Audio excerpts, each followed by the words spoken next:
Bismillahirrahmanirrahim. Assalamualaikum warahmatullahi wabarakatuh. Alhamdulillah, wassalatu wassalamu ala ashrafil anbiya wal mursalin, Sayyidina Muhammadin wa ala alihi wa ashabihi ajma'in. Ba'd. Alhamdulillah, senang sekali di sore hari ini kita berjumpa lagi di sesi tentang bagaimana Muhammad muda di usia 35 tahun.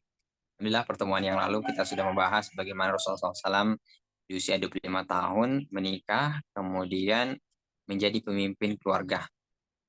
Nah, Rasulullah SAW di usia 35 tahun, sekarang kita masuk ke usia 30 tahun, itu kemudian mendapati satu peristiwa, ya.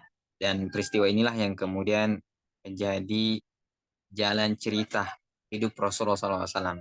Dan ini pelajaran berharga untuk kita bahwa perjalanan hidup Rasulullah SAW itu adalah pelajaran yang sangat berharga, khususnya dalam bidang pendidikan. Ya. Jadi kalau kita ingin belajar tentang kurikulum pendidikan, step dan tahap, bagaimana menghasilkan pemimpin, maka langkah-langkah kehidupan Rasulullah SAW itu adalah pelajaran yang sangat berharga. Nah, sekarang kita masuk di usia 35 tahun. Ada apa dengan Rasulullah SAW di usia 35 tahun? Nah, waktu itu diceritakan dalam beberapa kitab, hampir semua kitab sirah. Waktu itu kemudian terjadi Mekah khususnya terjadi semacam banjir, ya. Ka'bah yang dibangun kurang kokoh itu kemudian akhirnya harus direnovasi. Ya, tentu kita ketahui waktu itu eh, mereka orang Arab, ya khususnya orang Quraisy, ketika mereka ingin membangun Ka'bah, mereka juga memahami bahwa Ka'bah ini suci. Jadi sudah beberapa kali kemudian direnovasi sejak zaman Nabi Ibrahim alaihissalam. Nah, mereka ya ketika ingin membangun Ka'bah karena menganggap Ka'bah ini suci, maka mereka tidak ingin membangun Ka'bah itu dari hasil judi, dari hasil curang, dari hasil kemudian yang sumber penghasilan itu adalah hal-hal yang haram. Maka itulah kemudian Ka'bah dibangun, tapi kemudian dengan bangunan yang kurang kokoh. Ya, ini membuktikan bahwa zaman itu saat itu memang sebagian besar penghasilan mereka dari hal yang haram. Ya, jadi mereka juga tahu tidak boleh kemudian membangun Ka'bah dengan uang dari hasil yang haram. Nah, itulah kemudian terjadi banjir dan Ka'bah akhirnya bangunan yang kurang kokoh itu tadi kemudian harus direnovasi. Ada bagian-bagian tertentu yang kemudian kena banjir sehingga kemudian harus diperbaiki. Nah, singkatnya, eh, kemudian para tokoh itu kemudian berkumpul untuk memperbaiki Ka'bah. Ya, jadi mereka akhirnya barengan membangun Ka'bah. Dan akhirnya mereka membangun ulang Ka'bah itu yang pondasinya sudah ada pondasi awal, tapi kemudian dinaikkan, tinggikan. Hingga kemudian tibalah saat di mana Ka'bah ini salah satu bagian terpenting dari Ka'bah yaitu peletakan Hajar Aswad.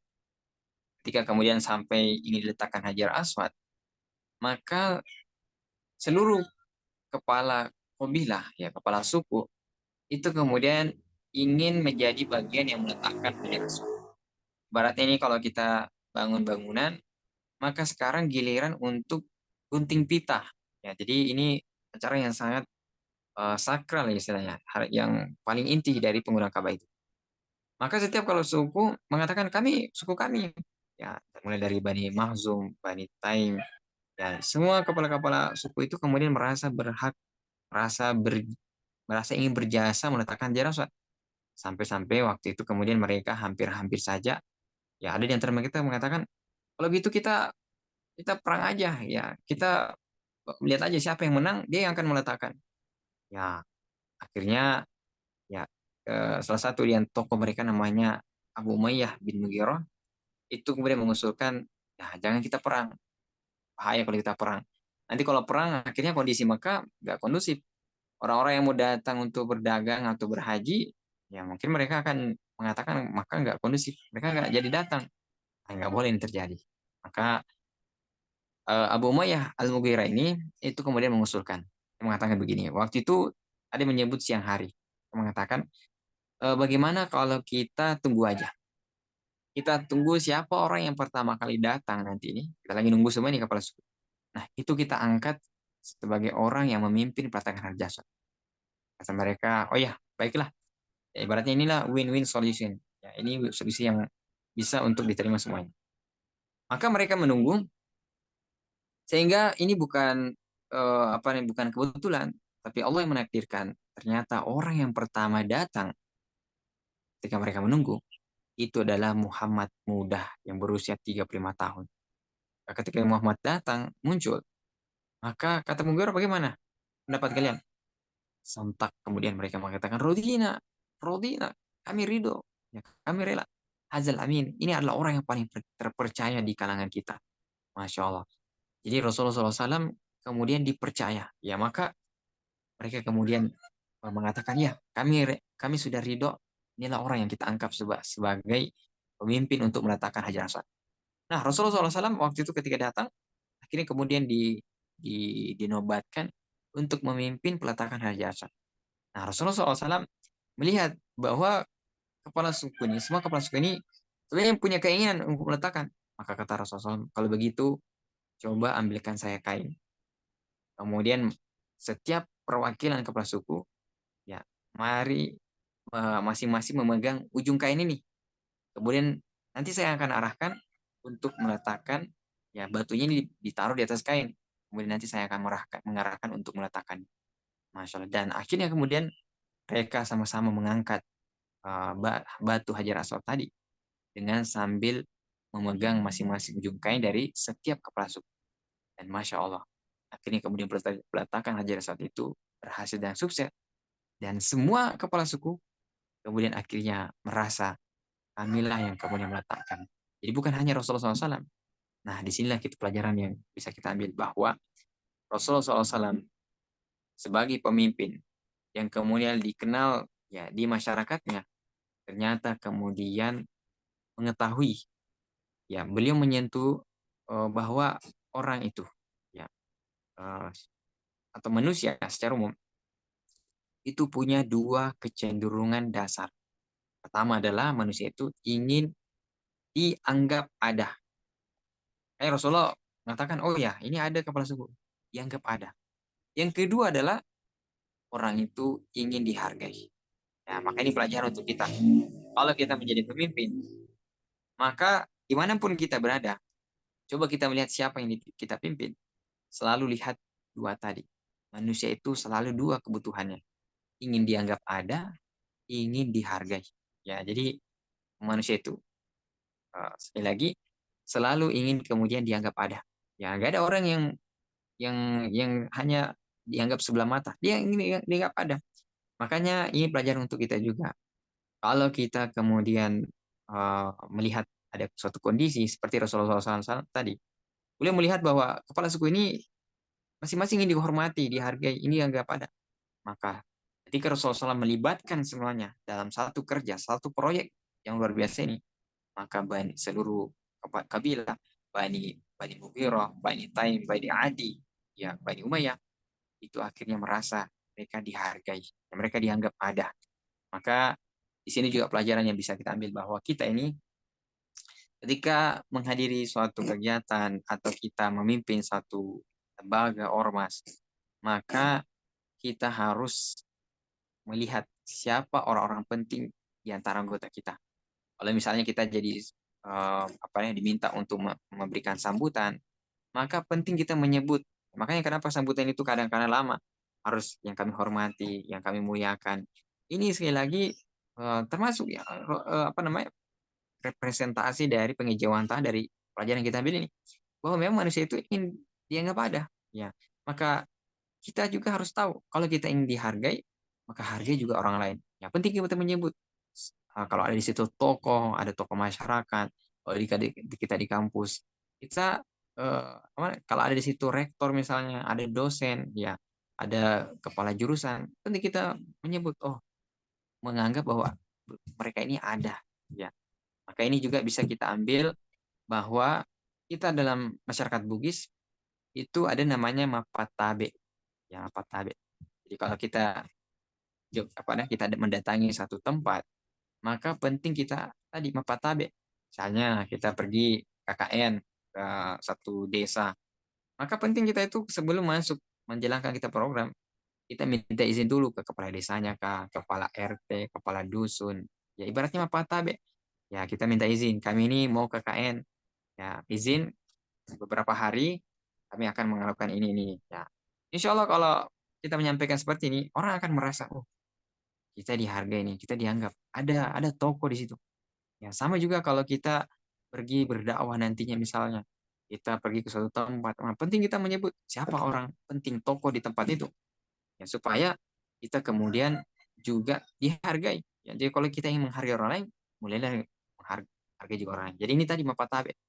Nah, jadi kalau misalnya kita juga ingin mengadakan acara di satu kampus, penting kita, misalnya kita mau di gedungnya misalnya, penting kita meminta izin dulu. Ya, siapa yang penanggung jawabnya di situ. Kalau masjid misalnya kita ingin mengadakan acara buka bersama di sebuah masjid, penting kita ya sampaikan dulu ke ketua masjidnya. Ya, jangan kita langsung langsung masuk. Ya, kemudian pas kita dilarang, kita mengatakan, oh ini kan rumah Allah. Nggak bisa. Nah, ada panitia masjid, ya ada kota masjid. Perlu kita menganggap bahwa mereka ini ada. Ya, kita harus minta izin dulu. Sebab di mana-mana orang itu selalu mau kemudian dianggap ada. Dan yang kedua adalah penting kita menyebutkan jasa orang lain. Ya, bukan untuk ria atau dan sebagainya.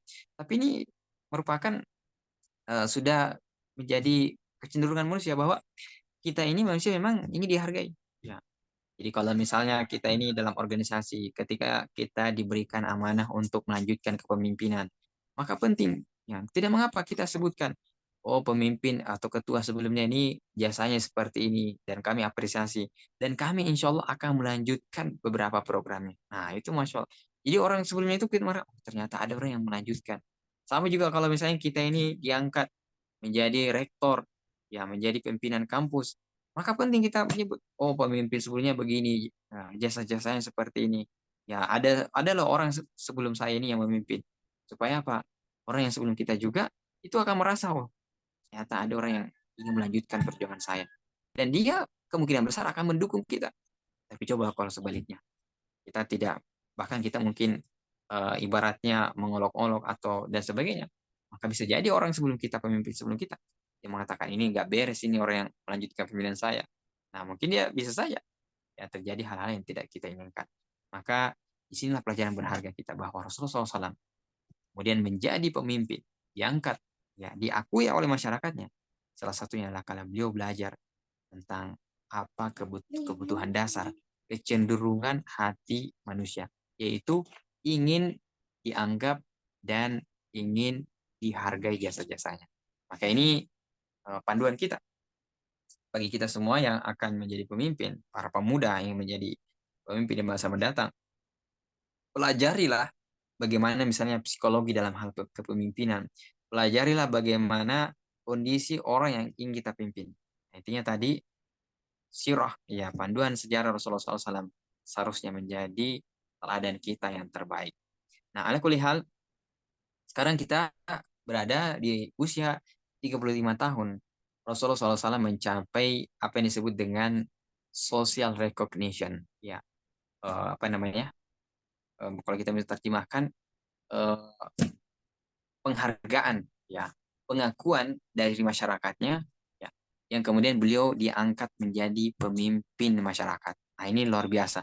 Di usia 35 tahun inilah, kalau kita mau ambil dalam kehidupan kita sehari, maka ini step langkah seharusnya kita, ya, kalau ada di antara kita ini sudah mencapai atau akan mencapai 35 tahun, maka persiapkanlah ya bagaimana kemudian kita nantinya di usia 35 tahun sebelum kita menjadi pemimpin yang lebih besar, skala yang lebih besar, maka setidaknya kita diakui dulu, ya dianggap dulu di tengah masyarakat bahwa kita memang ini layak menjadi pemimpin. Jadi pemimpin itu bukan orang yang tiba-tiba datang, tiba-tiba ada kemudian menawarkan ingin jadi pemimpin, tapi pemimpin itu adalah memang ya seperti Rasulullah SAW, beliau sudah membersamai, beliau sudah dianggap, beliau kemudian diangkat, ya diakui oleh masyarakatnya. Dan yang tadi penting adalah tentang integritas. Ya makanya tadi ketika mereka melihat Rasulullah, mereka mengatakan rodina, kami sudah ridho, hazal amin. Maka di sini kita belajar, sebelum kita menerima amanah ya kepemimpinan, kita ini dulu harus bersih ya. Kita ini harus dikenal integritasnya. Bukan kemudian orang yang ada cacatnya, ada track recordnya yang kemudian bermasalah. Maka kita di sini juga belajar dari Nabi Yusuf alaihissalam, ya, seorang anak muda juga yang kemudian akhirnya menjadi menteri, diangkat pemimpin di Mesir. Kalau kita baca kisahnya Nabi Yusuf itu, ketika dia masuk penjara, beliau kemudian bertemu dengan dua narapidana. Nah, salah satunya itu kemudian nanti akan menjadi pelayan raja. Nabi Yusuf mengatakan, Uzkurni anda rabbik. Ingat atau sebut saya, mention saya kalau kamu sudah kemudian bertemu dengan apa namanya tuanmu, maksudnya menjadi pelayan raja. Jadi ibaratnya Nabi Yusuf yang kemudian menyelamatkan orang ini ya, melalui takwil mimpi, akhirnya kemudian keluar dari penjara. Nah ternyata setelah keluar dari penjara, pemuda ini yang tadi yang diselamatkan Nabi Yusuf itu akhirnya lupa dengan Nabi Yusuf ya, sampai kemudian ada peristiwa rajanya bermimpi, dan mimpi itu barulah dia ingat, oh ternyata dulu saya di penjara ada orang yang bisa menafsirkan mimpi. Nah, jadi bahkan disebut dalam sejarah itu harusnya Nabi Yusuf sudah keluar tahun ini misalnya, tapi akhirnya tertunda karena orang yang dia manahkan tadi itu lupa. Nah, singkatnya, akhirnya orang tadi kemudian ini mendatangi Nabi Yusuf. Dia mengatakan, wahai Yusuf, ayu, ya, ayuhas siddiq, wahai orang yang baik, ya, coba takwilkan mimpi mimpi raja. Ya, sampai kemudian setelah diberitakan Nabi Yusuf bahwa 7 sapi kurus dan 7 sapi gemuk ini tentang persiapan menghadapi musim paceklik selama 7 tahun, kekeringan yang berkepanjang. Maka setelah dia menyebutkan ke raja, maka raja mengatakan, kalau begitu eh, datangkan, ya lepaskan dari penjara orang yang tadi, Nabi Yusuf itu. Ya dia ini semoga bisa menjadi solusi terhadap masalah negara yang kita hadapi. Nah, di sinilah yang saya mau sebutkan. Sebelum Nabi Yusuf keluar, ya, ini kan sudah ada kesempatan. Ibaratnya sekarang lepaskan dia dari penjara. Tapi apa kata Nabi Yusuf? Fas'al, maka tanyakanlah perempuan-perempuan allati qatta'na aydiyahunna. Nabi Yusuf sekali lagi ketika sudah ada kesempatan untuk keluar dari penjara, dia nggak langsung keluar, tapi dia mengatakan dulu, tanyakan kepada wanita-wanita yang telah memotong-motong tangannya. Kenapa? Karena yang menyebabkan dulu Nabi Yusuf masuk penjara itu karena ada skandal, ada kasus ya. Jadi beliau memilih penjara karena tidak ingin melayani godaan dari para wanita. Maka Nabi Yusuf ini sebenarnya kan sudah ada kesempatan, ada remisi dari raja, dikeluarkan dari penjara. Tapi Nabi Yusuf tidak ingin keluar penjara hanya karena dimaafkan oleh raja. Dia ingin membersihkan dulu nama baiknya. Ya, bahwa saya memang ini masuk penjara bukan karena saya ada terjadi bermasalah sama orang lain, tapi karena dia kemudian istilahnya ibaratnya kita ini dia dizolimi. Ya, makanya orang yang masuk penjara tidak selamanya orang yang salah. Maka di sini yang kita belajar bahwa sebelum Yusuf menerima amanah untuk menjadi menteri diangkat oleh raja tadi, maka beliau ingin membersihkan dulu nama baiknya. Maka ini pelajaran untuk kita. Sebelum kita diangkat menerima amanah kepemimpinan, kalau kita memang ada punya kasus ya sebelumnya, maka bagaimana kita membersihkan dulu nama baik kita. Kenapa? Karena kalau kita mendapatkan amanah, sementara nama baik kita tercoreng cacat, maka bisa jadi orang yang kita pimpin itu akan selalu berpandangan buruk terhadap kita. Oh, mungkin dia mengatakan, oh ini dulu begini. Ya. Tapi kalau kita sudah punya nama baik, ya, punya integritas, kita al-amin, orang yang dipercaya, maka insya Allah kita akan lebih mudah memimpin. Ya, sedangkan saja orang yang kemudian baik-baik, ya masih banyak kemudian kebijakannya tidak diikuti. Bagaimana lagi kalau seorang pemimpin, ya memang sudah dikenal reputasinya suka, misalnya berbohong, dia pernah ada kasusnya, maka setelah dia memimpin, maka orang akan tidak mengikutinya, cenderung tidak mengikutinya, bahkan cenderung berprasangka buruk kepada dia. Dia bilang ini dulu ada masalah begini, sekarang diangkat jadi pemimpin. Nah, itulah pelajaran berharga. Nah, Rasulullah SAW kita belajar di usia 35 tahun sebelum beliau diangkat menjadi pemimpin umat yang skala lebih besar nantinya. Beliau sudah diakui masyarakat dan memiliki nama dan integritas yang sangat baik. Masalah ini inspirasi kita. Semoga kehidupan Rasulullah SAW di usia 35 tahun ini menginspirasi kita, utamanya kemudian sebelum menjadi pemimpin di tengah masyarakat, di tengah umat, bahkan di tengah peradaban. Demikian yang bisa kita sampaikan. Semoga ada inspirasi yang kita dapatkan. Kalau ada yang ditanyakan, saya persilahkan. Allahu alam.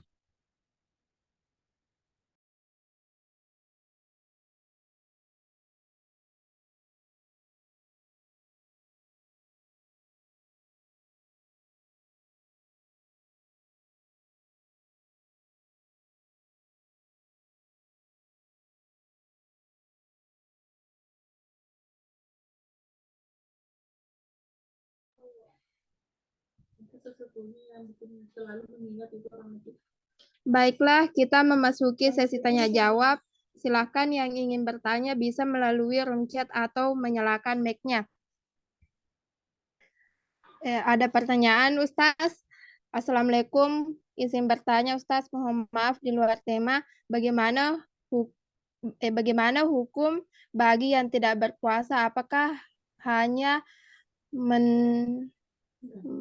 mengkada puasanya atau tetap juga membayar fidyah?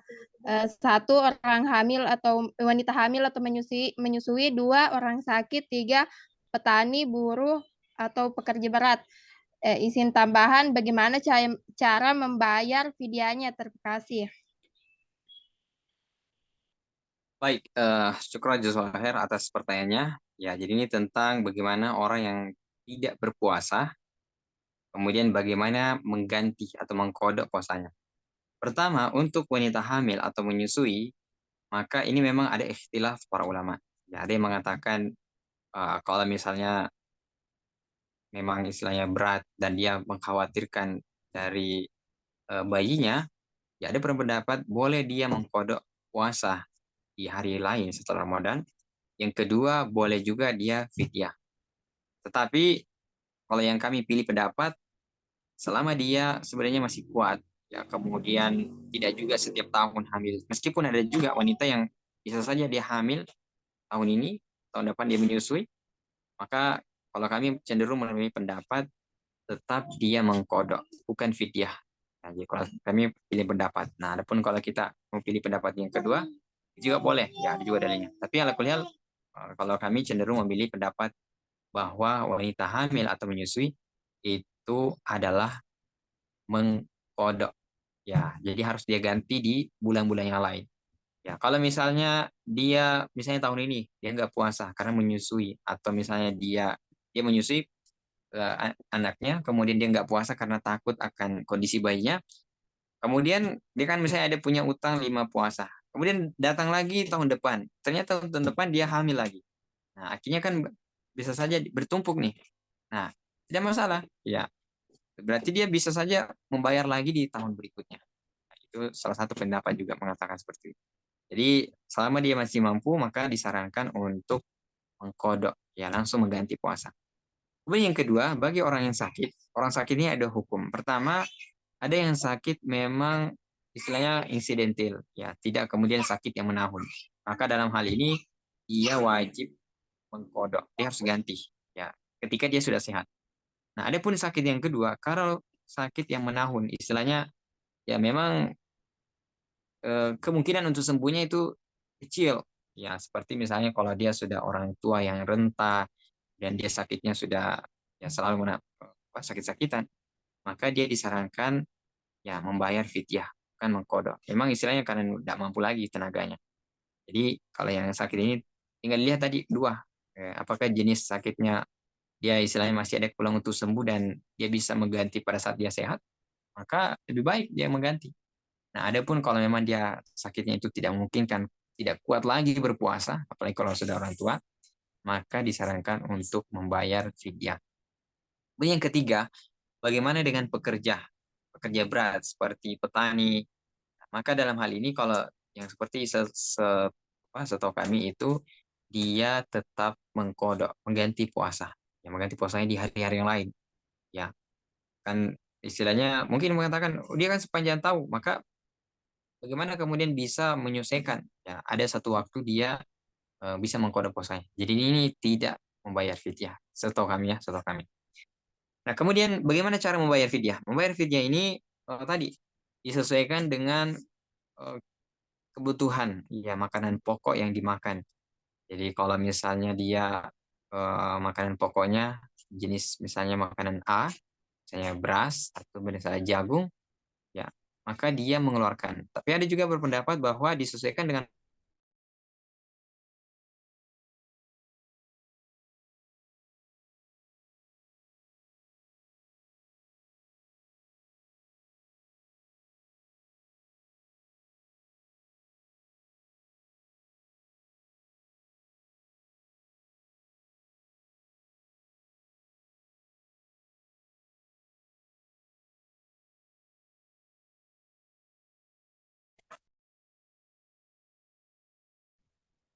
oh ya maaf tadi terputusnya.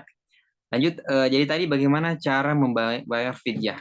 Nah, caranya itu tadi dia membayar untuk memberikan makan ya kepada orang yang tidak mampu. Jadi caranya itu dia misalnya bisa dalam bentuk bisa tadi dia beli khusus makanan ya. Jadi cukup makanan untuk satu kali ya dalam sehari. Jadi diganti sesuai dengan berapa jumlah puasa yang kemudian tinggalkan. Nah, kalau sekarang ini kita sebenarnya sudah ada dari Basnas ya. Silahkan dilihat di situ kan ada saya lupa berapa ada hitungan harganya. Nah, tapi ya di situ juga ada penjelasan. Ini disesuaikan dengan kemampuan masing-masing. Jadi mungkin ada orang yang mampunya misalnya dia menyediakan makanan seperti ini, ya menunya seperti ini, maka silakan ya. Jadi walau jadi seperti itu cara membayar fidyah. Jadi membayarnya itu memberikan makan. Atau ada juga yang berpendapat dia memberikan uang, ya misalnya ya untuk biaya makan. Tetapi sekali lagi lebih baiknya dalam bentuk makanan langsung, ya supaya memang peruntukannya untuk makan. Sama juga zakat fitrah. Boleh kita dengan uang, tapi lebih afdolnya sebenarnya kalau kita uang yang kita gunakan, kecuali memang kita nggak sempat ya, maka lebih baik kita ambil beras ya kita bisa makanan pokok kita memang beras ya berikan beras ya itu lebih lebih baik lebih afdol insyaallah wallahu a'lam.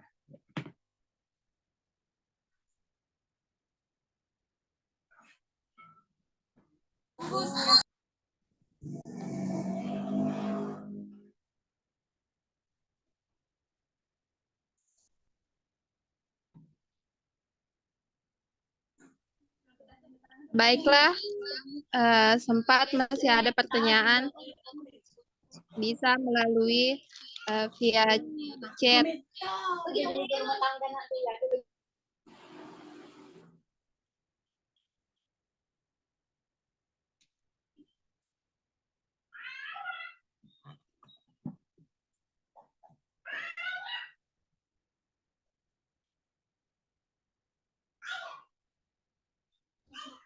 Sepertinya sudah tidak ada pertanyaan. Baiklah, kami tutup. Kami ucapkan banyak terima kasih kepada Ustadz yang telah bersedia membagikan ilmunya kepada kami. Semoga Allah membalasnya dengan pahala yang tak terhingga. Dan semoga apa yang disampaikan Pak Ustadz dapat dipahami dan diperhatikan dalam kehidupan kita sehari-hari.